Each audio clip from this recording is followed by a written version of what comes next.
बिहार में लोकसभा चुनाव के लिए एनडीए में सीटों का बंटवारा आज हो गया है।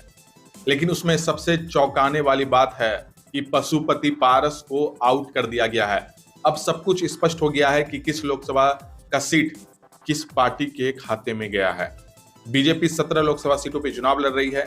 जेडीयू को 16 सीट मिला है और लोजपा रामविलास यानी चिराग गुट को 5 लोकसभा सीट दिया गया है। जीतन राम मांझी की पार्टी हमको 1 सीट, उपेंद्र कुशवाहा को भी 1 सीट मिला है। लेकिन पशुपति पारस आउट हो चुके हैं। आज दिल्ली में बीजेपी की तरफ से प्रेस कॉन्फ्रेंस रखा गया था। बिहार बीजेपी पार्टी प्रभारी विनोद तावड़े ने प्रेस कॉन्फ्रेंस के दौरान सारी चीजों को स्पष्ट कर दिया।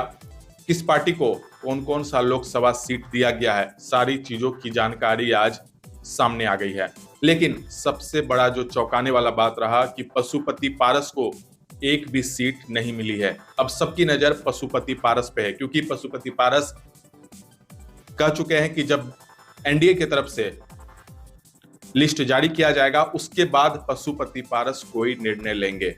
अब एनडीए की नजर तो है ही पशुपति पारस पे, दूसरी तरफ महागठबंधन दल के जो नेता हैं उनकी भी नजर अब पशुपति पारस पे बनी हुई है, क्योंकि पशुपति पारस या तो एनडीए के साथ जा सकते हैं, जो उनको ऑफर दिया जा रहा है, जो चीजें उनके सामने रखी गई है उसको वो स्वीकार करके एनडीए के साथ चल सकते हैं, या फिर एनडीए से बगावत करके एक नई समीकरण, एक नया जो राजनीतिक माहौल है उसको पशुपति पारस बना सकते हैं। क्योंकि देखिए, पशुपति पारस के अभी 5 सांसद हैं। अगर 2 सांसद को छोड़ भी दिया जाए, महबूब अली कैसर को और वीना सिंह को, जो फिर से चिराग के गुट में जा चुकी हैं, लेकिन उसके बावजूद भी 3 सांसद अभी भी पशुपति पारस के पास है। एक तो उनके भतीजे प्रिंस राज हैं, उसके अलावा नवादा से चंदन सिंह भी हैं, पशुपति पारस के गुट के हैं, और एक खुद पशुपति पारस हाजीपुर से वर्तमान में सांसद हैं। लेकिन अब जो सीटों का बंटवारा हुआ है पहले उसको समझते हैं, उसके बाद ये भी जानेंगे कि 6 सांसदों का टिकट भी कटा है। किन किन सांसदों का टिकट कटा है उसको भी जानेंगे। लेकिन सबसे पहले समझिए कि जो 17 सीटें बीजेपी को मिली है उसमें कौन कौन सा लोकसभा बीजेपी के खाते में गई है। तो पश्चिम चंपारण बीजेपी के खाते में है, पूर्वी चंपारण भी बीजेपी के खाते में है, औरंगाबाद, मधुबनी, अररिया, दरभंगा, मुजफ्फरपुर, महाराजगंज, सारण, उजियारपुर, बेगूसराय, नवादा, पटना साहिब, पाटलिपुत्र, आरा, बक्सर और सासाराम, ये 17 सीटें बीजेपी के खाते में गई है। जबकि जेडीयू के खाते में जो 16 लोकसभा सीट है उसमें वाल्मीकि नगर, कटिहार लोकसभा सीट भी जेडीयू को मिल गई है। कटिहार लोकसभा सीट को लेकर के कई दिनों से संशय बना हुआ था, लेकिन कटिहार लोकसभा सीट भी जेडीयू के खाते में गई है। पूर्णिया लोकसभा सीट भी जेडीयू के खाते में है। सीतामढ़ी, झंझारपुर, सुपौल, किशनगंज, मधेपुरा, गोपालगंज, सिवान, भागलपुर, बांका, मुंगेर, नालंदा और जहानाबाद, ये लोकसभा सीट जेडीयू के खाते में है। यहाँ एक चीज आपको समझनी होगी कि जो शिवहर का सीट है, यह सीट भाजपा ने जेडीयू को दे दी है। शिवहर का जो सीट है वो 2019 में बीजेपी के खाते में थी, लेकिन इस बार जेडीयू को यह सीट दे दी गई है। तो कुल मिलाकर के देखें तो 16 सीटें जो है वो जेडीयू के खाते में है। वहीं अगर लोजपा की बात करें, लोजपा रामविलास यानी चिराग गुट की, तो 5 सीटें चिराग को मिली है। उसमें वैशाली है, हाजीपुर है, समस्तीपुर है, खगड़िया है और जमुई है। यानी चिराग के खाते में 5 सीटें चली गई है। और जीतन राम मांझी की पार्टी हमको गया लोकसभा सीट दिया गया है। उसके अलावा आरएलएम यानी उपेंद्र कुशवाहा की पार्टी, उपेंद्र कुशवाहा को काराकाट लोकसभा सीट दिया गया है। इससे पहले गया और काराकाट जो सीट था वो जेडीयू के पास था, लेकिन इस बार जेडीयू से वो लोकसभा सीट लेकर के जीतन राम मांझी को दिया गया है, और काराकाट जो लोकसभा सीट है वो उपेंद्र कुशवाहा के खाते में डाल दिया गया है।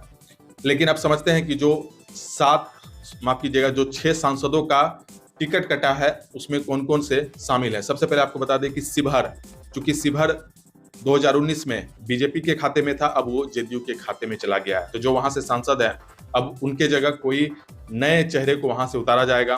तो शिवहर का एक लोकसभा सीट हो गया। दूसरा हाजीपुर, चूंकि हाजीपुर से तो पशुपति पारस ही हैं, लेकिन पशुपति पारस गुट को तो एक लोकसभा सीट भी नसीब नहीं हुआ, तो पशुपति पारस भी अब जो हाजीपुर लोकसभा सीट है वो चिराग के खाते में चला गया।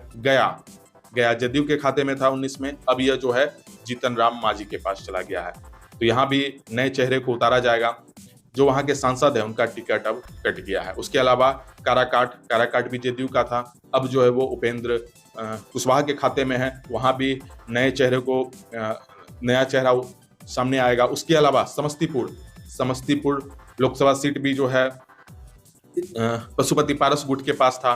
प्रिंस राज सांसद थे, लेकिन अब वो लोकसभा सीट भी लोजपा रामविलास चिराग के खाते में चला गया है। अब यहां से नए चेहरे को मैदान में उतारा जाएगा। उसके अलावा नवादा भी पारस गुट के पास ही था। सूरजभान सिंह के भाई चंदन सिंह यहां से सांसद हैं अभी वर्तमान में, लेकिन अब यह सीट जो है वो बीजेपी के खाते में चली गई है। तो नवादा से अब जो है बीजेपी अपने कैंडिडेट को उतारेगी।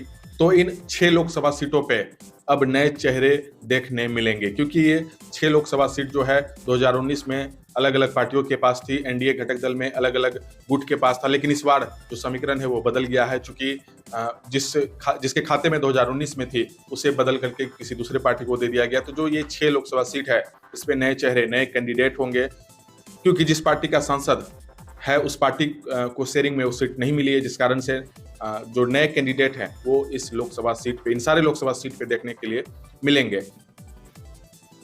पूरा एनडीए की सभी पार्टियां अपनी पूरी ताकत से 40 के 40 सीटों पर ताकत लगाएगी और सभी सीटें जीत कर आएंगी, ये हमारा विश्वास है। हमने कहा था कि 48 घंटे में हम सीटों का बंटवारा क्या हमें हुआ है, ये हम आपको घोषित करेंगे। और आज हमने सीटें कौन सी पार्टी के चिन्ह पर एनडीए लड़ेगी इसकी जानकारी मैं देता हूं। भारतीय जनता पार्टी 17 सीटें एनडीए के साथ लड़ेगी।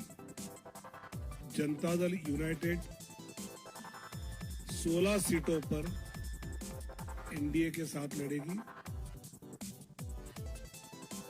लोक जनशक्ति पार्टी 5 सीटों पर, हिंदुस्तानी अवाम मोर्चा 1 सीट पर और राष्ट्रीय लोक मोर्चा 1 सीट पर, ऐसे सीटों का बंटवारा हमने आपस में कर लिया है। इसमें भारतीय जनता पार्टी पश्चिम चंपारण, पूर्वी चंपारण, औरंगाबाद, मधुबनी, अररिया, दरभंगा, मुजफ्फरपुर, महाराजगंज, सारण, उजियारपुर, बेगूसराय, नवादा, पटना साहिब, पाटलिपुत्र, आरा, बक्सर और सासाराम 17 सीटें। जनता दल यूनाइटेड वाल्मीकि नगर, सीतामढ़ी, झंझारपुर, सुपौल, किशनगंज, कटिहार, पूर्णिया, मधेपुरा, गोपालगंज, सिवान, भागलपुर, बांका, मुंगेर, नालंदा, जहानाबाद और शिवहर। लोक जनशक्ति पार्टी वैशाली, हाजीपुर, समस्तीपुर, खगड़िया और जमुई। हिंदुस्तानी अवाम मोर्चा गया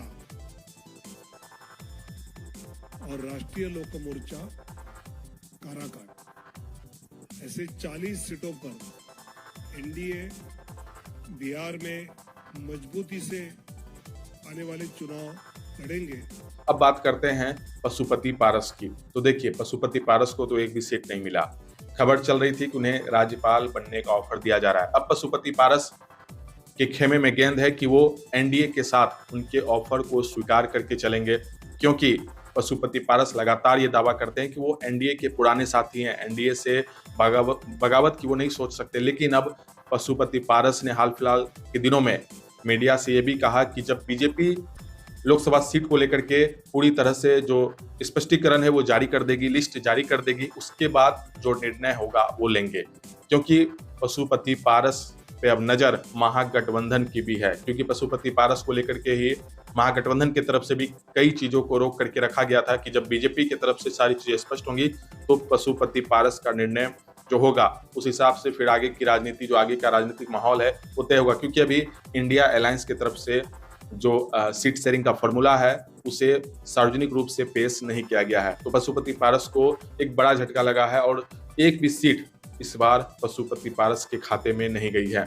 तो फिलहाल जो अपडेट है ये अपडेट है कि 17 सीटें बीजेपी के खाते में, 16 सीटें जदयू, 5 पे लोजपा रामविलास चिराग गुट को, 1 सीट जीतन राम मांझी को और 1 सीट उपेंद्र कुशवाहा को मिला है।